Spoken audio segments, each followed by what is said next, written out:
Hello and welcome to एग्जामशाला में आप सभी का एक बार फिर से स्वागत है। Today we are going to discuss some important news and editorial analysis of 24th of September 2021. But before getting started, kindly do like, share, subscribe our channel on YouTube. You can also follow us on Instagram, Facebook and Telegram. Now let us move on to the main content. So we'll see out the first news and the editorial related to the same news. So एक news है related to the international relation और उसी से जुड़ा हुआ आज का हमारा एक पहला आर्टिकल भी है। दोनों को हम साथ में डिस्कस करेंगे। रिसेंटली आपको पता है कि यूनाइटेड नेशंस समिट हो रहे हैं न्यूयॉर्क में और उस समिट लेवल पे all of the world leaders are going to attend the United Nations meeting and on the backdrop of that एक मीटिंग क्वाड की भी हो रही है और एकुस की भी मीटिंग हो रही है, that is Australia, UK and US, इनकी मीटिंग भी हो रही है।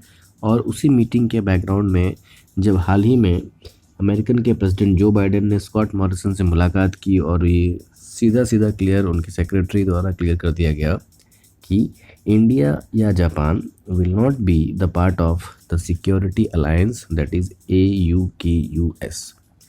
सो AUKUS जिसे ओकुस भी कह रहे हैं, ऑस्ट्रेलिया, यूके एंड यूएस, वो एक तरह का मिलिट्री सिक्योरिटी अलायंस है। Unlike Quad is not a military alliance, Quad is not a security alliance, it is a major convention comprehensive platform जहाँ पर बहुत सारी चीज़ों का कोऑर्डिनेशन है, लेकिन उसकी क्लियर गाइडलाइन ऑब्जेक्टिव अब तक दी नहीं गई हैं। लेकिन वहीं at the same time AUKUS that is Australia, UK, US जो ट्राईलैटरल है वो एक प्योर सिक्योरिटी अलायंस है और इसीलिए आप देखेंगे कि उनका ऑब्जेक्टिव और एम काफ़ी ज़्यादा क्लियर है।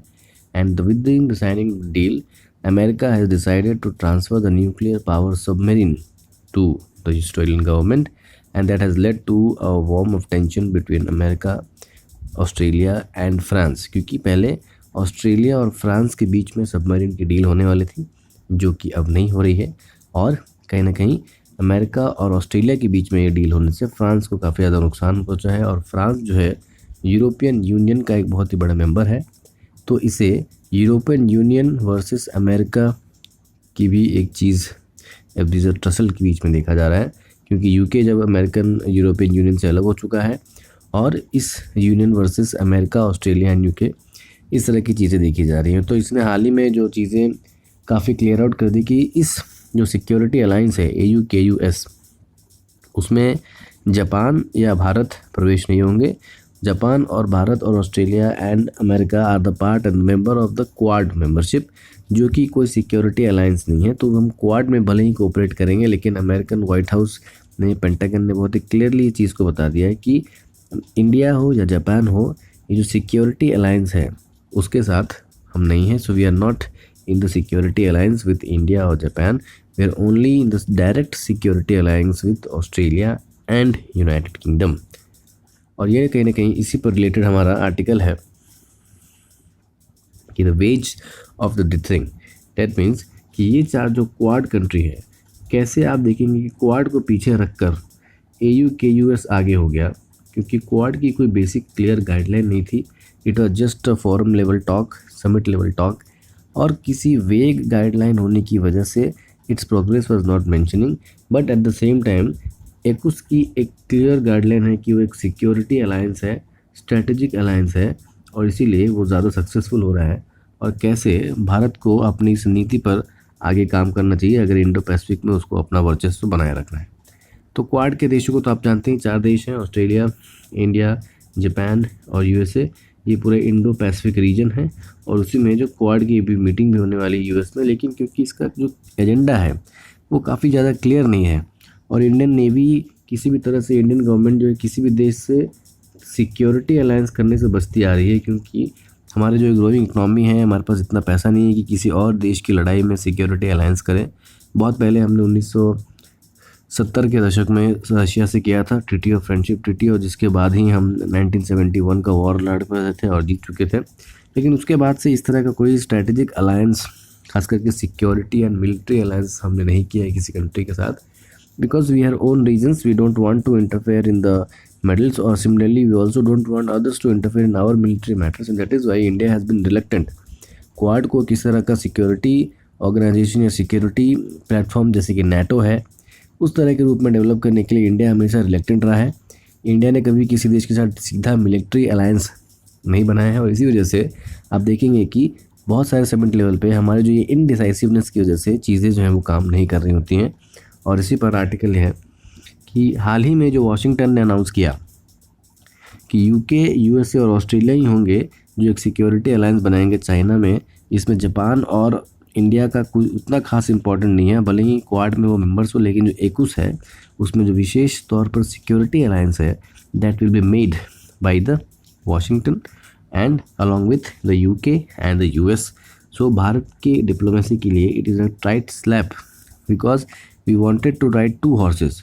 हम डायरेक्टली चाइना को कन्फ्रंट भी नहीं करना चाहते, और at the same time we also want to be in the major global alliance against the Chinese company.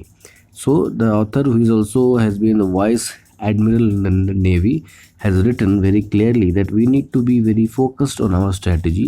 Either we want a better alliance against China, or we want good relations with China.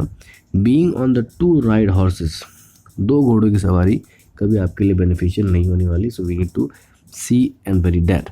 और जिस तरह से US की government ने Australia को nuclear power submarine दिया है, जो कि अपनी तरह का सबसे बढ़िया सबमरीन है, तो अब इंडो पैसिफिक रीजन में बैलेंस ऑफ पावर जो है वो चेंज होने वाला है। क्योंकि उससे पहले इंडिया के पास state of the art technology थी, नेवी थी, but what is going to happen is now Australia is also enjoying state of the art submarine technology and other technology, because America is a leading technological hub, and since it is in security alliance with Australia, they will be provided with every possible technical upgradation। और जो Indo Pacific में India को lead करना था, अब कहीं ना कहीं वो दिख रहा है कि वो ऑस्ट्रेलिया की तरफ जा रहा है with the support of America, specially in that particular region. Similarly the navy जो है, अब हमारे पास जो इंडियन आर्मी के पास जो रनिंग फोर्सेस है, the counter forces are air force, army and navy. Geographically our position with China is very challenged, और वो एक हिमालय एशियाटिक बॉर्डर्स पर है, और चाइनीज़ के पास एक एडवांटेज है कि they are on the heights. So military से तो चाइना पर काउंटर करना बहुत डिफिकल्ट है, और एयरफोर्स में भी उस रीजन में due to the high technical and non viability of the flying areas still it is difficult to put pressure. But with the navy, naval power China को कंटेन करने के लिए बहुत इंपॉर्टेंट होगा। लेकिन हाल के समय में ये देखा गया है कि नेवी के बजट में कटौती की जा रही है, और जो है स्टंटेड, यानी कि उसके केवल और केवल 14%, पूरे डिफेंस बजट में से केवल 14% ही नेवी को उसके एक्सपेंस के लिए मिल रहा है, तो बहुत ही कम अमाउंट है। That is why there has been a stringent demand in the navy, and if we really want to contain China, specially China, and we want to secure our Indian interest, इस region में जो string of pearls policy है China द्वारा कि भारत को घेरना, जैसे कि खोर्तुम port Sudan में उन्होंने एक रेल लिंक कॉरिडोर बनाया, इस पोर्ट को डेवलप किया है, तंजानिया में डेवलप किया है, जिबूती में एक पोर्ट डेवलप किया है, वहाँ ग्वादर में, हम्बन टोटा में है, ओके, सितवे में है। तो इस तरह से इंडिया को कहीं ना कहीं, और इंडियन सी रूट, ये जो आप देख रहे हैं that dark line is a sea route from Gulf to this Malacca होते हुए चाइना में जाता है। तो कहीं ना कहीं भारत को एनसर्कल करने के लिए string of the pearls policy बना रही है। तो अगर हमें इससे लड़ना है, इससे जूझना है, तो we need to develop our navy, और किसी से नहीं हो सकता। So we need to focus more and more navy and naval upgradation. तो ये जो डील हुई है ऑस्ट्रेलिया और यूएसए के बीच में, वो अगर वो इंडिया और यूएसए के बीच में हो जाती तो हमारी नेवी और ज़्यादा स्ट्रांग हो सकती थी। There could be possibly more stronger navy in that particular region, and that is why the author is saying कि we need to stop either to having a good relation with USA or something skeptical regarding China। So दो देशों से एक तरफा संबंध हम नहीं रख सकते इस होप में कि someday things will happen and China and India will sit down and cooperate on the matters। It's not going to happen because China is continuously hampering the Indian interest all around the world, and what we need to do is make a completely and comprehensive joint initiative with the so-called plural countries and the like-minded democracy led by America, so that we can fight the spirit of communism and these hegemonistic Chinese ideas। So the Navy remains only service capable of punitive actions against the Soja। और जो US navy ने normally क्या कर रहा है कि उसकी जो पॉलिसी है कि वो नॉन अलाइंड स्टेट, ऐसे स्टेट जो उनके साथ सिक्योरिटी अलायंस में नहीं है, उनको ये टेक्नोलॉजी नहीं देगा। और भारत के का किसी भी देश के साथ सिक्योरिटी अलायंस नहीं है. We are strategic partners, we are not security partners, and that is why we are not being able, America is not denying, or it is not getting to rid the state of the art technologies in the navy. Or if we really want to contain China, we can contain by developing navy, क्योंकि China की भी दुखती रग है, और ये दुखती रग है ये स्ट्रेट ऑफ मलाका. सारा का सारा जो उसका ऑयल है, ट्रांसपोर्टेशन रूट है, वो इजी रेट से जाता है. अगर हम इसको चोकअप कर लेते हैं with the help of our navy, we can definitely cut a huge portion of sidelines in the Chinese region, and that is why we need to focus more and more on our navies. And with the introduction of Quad, एक opportunity है कि quad आने से हम उसके चीज़ों को, phases को क्लियर कर लेंगे, उसके ऑब्जेक्टिव्स को क्लियर कर लेंगे, और इसे और ज़्यादा तौर पर बढ़ाकर स्ट्रैटेजिक और कॉम्प्रिहेंसिव पार्टनरशिप में डेवलप कर सकते हैं. और एक क्वाड सेक्रेटरीट, भारत को इंडो पैसिफिक रीजन में उसकी इंपॉर्टेंस बढ़ाने के लिए हमें एक क्वाड सेक्रेटरीट जो कि भारत में बने उसका प्रपोजल देना चाहिए. क्योंकि फॉरेन पॉलिसी जो है वो मोस्टली ये होती है कि हम चलिए चीन से ज़्यादातर खुले तौर पर दुश्मनी भी नहीं लेंगे और बाकी देशों से मित्रता बनाए रखेंगे. तो अब समय आ गया है कि इस तरह की पॉलिसी से कुछ होने वाला नहीं है. अगर कोई देश हमारे नेशनल इंटरेस्ट को हैम्पर कर रहा है तो it can not be pleased at any other cost, and so we should need be able to, the only instrument to give the penalty is the capability of the Beijing. So Beijing की capacity को जैसे ही हम पेनटाइज करेंगे, चीज़ें होने लगेंगी अच्छी direction में. और ये कहाँ से होगा? With the development of navy, और क्वाड इसमें कहीं ना कहीं हेल्प कर सकता है. अगर इसके ऑब्जेक्टिव्स, मिशंस और क्लियरेंस में काउंटर टेररिज्म, एक्सपांशनिज्म, हेजेमनी, इन तरह की चीज़ों को यूज़ किया जाए तो it can be really proved. और एकुस और क्वाड दोनों मिलकर जो इंडो पैसिफिक रीजन है वहाँ पर शांति एंड समृद्धि, that is prosperity and development and fair and equitable rule of law can be easily establish in that particular reason.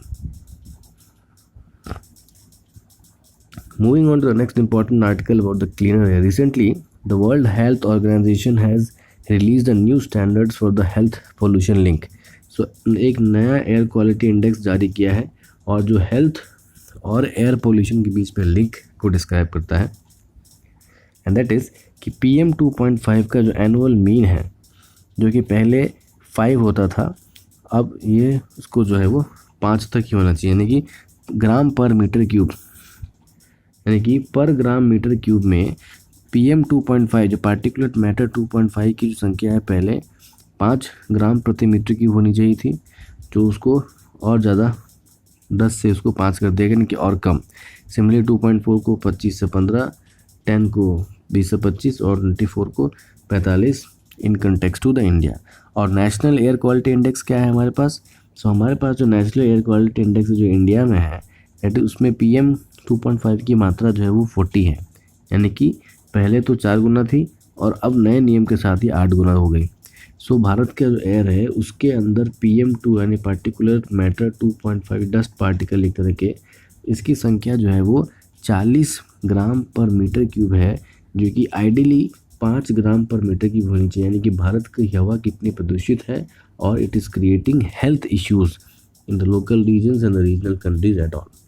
And that is why a new standard has been declared by WHO और the people are warned against it to act. So the नया air quality है, ये एक wake up call है policy maker के लिए कि आप जो पॉलिसीज़ बनाते हैं, नीतियाँ बनाते हैं, उसमें एनवायरनमेंट, एम्प्लॉयमेंट, पोल्यूशन, इस तरह के मैटर्स ना तो चुनाव में आते हैं ना पार्लियामेंट में उठते हैं. तो कहीं ना कहीं एक तरह के उनके लिए एक जो है वो वेकअप कॉल है कि अगर आप पॉलिसी बना रहे हैं, so keep these figures in mind, otherwise it is going to be disaster. Similarly जो नए लिमिट्स हैं वो जाहिर सी बात है कि पहले जो लिमिट था उससे भी हम पार नहीं पा रहे थे, तो नई लिमिट तो और ज़्यादा चीज़ों को और डिफ़िकल्ट बना देगी. तो भारत के कुछ देश, बहुत सारे देश जो है इस WHO के नई लिमिट्स के हिसाब से खड़े नहीं उतरेंगे. But one need to do is we need to focus more and more such challenges like any other challenges so that we can really improve in our health sector, like investing in the Nirmala योजना, उज्ज्वला योजना, okay, इस तरह की चीज़ों को, grey योजना, renewable electricity योजना, इन सारी चीज़ों का यूज़ करके we can down the air pollution and we can become a major partner and the major contributor in less contribution of the pollution in the whole world. So clean air जो है वो बहुत ही expertise scientist ने बताया है कि very has been really product of expertise environment, public health professional, urban planners and transporters. तो clean air तो चाहिए और इसी के लिए भारत में पहले national clean air protocol programme भी बना गया था, जो कि सेक्टोरल लिंकेज की बात करता था कि हेल्थ का एनवायरनमेंट पर क्या इशू है और एनवायरनमेंट का हेल्थ पर क्या इशू है, और उसके हिसाब से 20 से 30% reduction in the particular matter हुआ है 2024 से लेकर 2017 के बीच में। अगर हम इसमें कंट्रोल करने में काबिल हो जाते हैं तो we can be definitely able to tame down the pollution the pollutant level. लेकिन ये एक लिटमस टेस्ट होगा क्योंकि हम पहले ही उस नॉर्म से काफ़ी पीछे चल रहे थे और जो नया नॉर्म आया है वो और ज़्यादा स्ट्रिक्टर है। तो ये हमारे लिए एक लिटमस टेस्ट होगा कैसे हम उन नॉर्म्स को फॉलो करते हैं और किन तरह की पॉलिसीज़ का यूज़ करके हमारे एयर को क्लीन रखते हैं, so that we can have more sustained and equitable life. India की जो एम्बिएंट एयर क्वालिटी है 2009 में CPCB के हिसाब से वो की गई थी, और उसी के हिसाब से जब आगे हम बढ़ते हैं हाई रिस्क कि ये बताया गया है कि पोल्यूशन का हेल्थ पर बहुत ज़्यादा हाई रिस्क है, जो कि पहले एक लिमिटेड अमाउंट में बताया जा रहा था। Now it is as per the WHO reports the population is having very high impact in the life styles and the health of the people and our agencies को इस पर टेक अवे ये होना चाहिए कि पोल्यूशन जो है वो मॉनिटरिंग एजेंसी बने और इस पर कंटिन्यूसली मेडिएशन किया जाए, और उसको क्लीन करने के लिए we need to take even some bold steps in that area.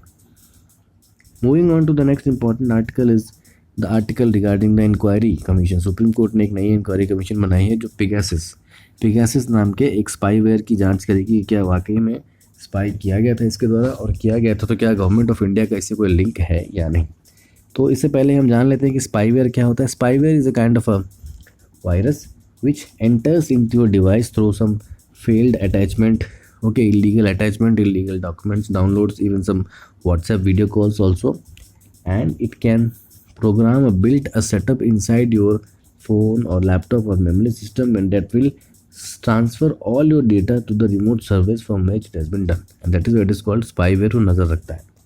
Supreme court में ये मुद्दा उठ रहा था सोशल गुड एक्टिविटीज़ के बाद, जब तक खास करके द वायर और बहुत से ऑर्गेनाइजेशन ने ये इल्ज़ाम लगाया कि ये जो चीज़ है पेगासस, इसराइल की जो कंपनी है NSO द्वारा बनाई जाती है, वो सरकारें जो हैं वो मीडिया पर्सनस हो, इम्पोर्टेंट अपोजिशन के लीडर्स हो, रिलीजियस लीडर्स हो, स्पोर्ट्समैन, ऐसे इन्फ्लुएंशियल लोगों का सर्वे और स्पाइंग करा रही है, जिसमें भारत के भी कुछ लोगों का नाम आया। और इसमें कहीं ना कहीं जो है उस वक्त भारत सरकार ने इस पर अपनी सफाई रख दी और कहा कि हम डिटेल में तो नहीं बता सकते कि हम किसका कर रहे थे, लेकिन हमने ये चीज़ खरीदी नहीं है। लेकिन एट द सेम टाइम जो पेगासस कंपनी है जो इजराइल कंपनी में NSO द्वारा बनाई जाती है, उसका ये कहना है कि दिस इज़ ओनली ट्रांजैक्शन जो है वो हम केवल और केवल सोवरेन गवर्नमेंट के साथ ही करते हैं। दैट इज़ इस तरह के जो डिवाइसेस हैं, सॉफ्टवेयर्स हैं, स्पाईवेयर से वो हम केवल और केवल एक सॉवरेन यानी एक संप्रभु राष्ट्र को ही बेचते हैं, इंडिविजुअल को नहीं। तो जब हम इंडिविजुअल को नहीं बेचते हैं तो भारत सरकार के पास आया कैसे? तो कहीं ना कहीं इसमें भारत सरकार लिप्त है। इस तरह का जो आलोचना, इस तरह की मांग रखकर अपोजिशन ने सुप्रीम कोर्ट में चैलेंज किया था, और सुप्रीम कोर्ट ने फिर एक पैनल बनाने की घोषणा की है जो इसका जांच करेगी कि वाकई में चीज़ें जो है वो यहाँ पर पहुँची कैसे। मुख्यतः पार्लियामेंट में हो या अन्य जगह हो, गवर्नमेंट ने डिटेल आंसर देने के बजाय नेशनल सिक्योरिटी का क्लोज डाल दिया कि भाई ये राष्ट्रीय सुरक्षा का मामला है, आपको हम क्लियरली नहीं बता सकते कि हम किस पे सहाय कर रहे हैं, कौन सा प्रोसेस यूज़ कर रहे हैं।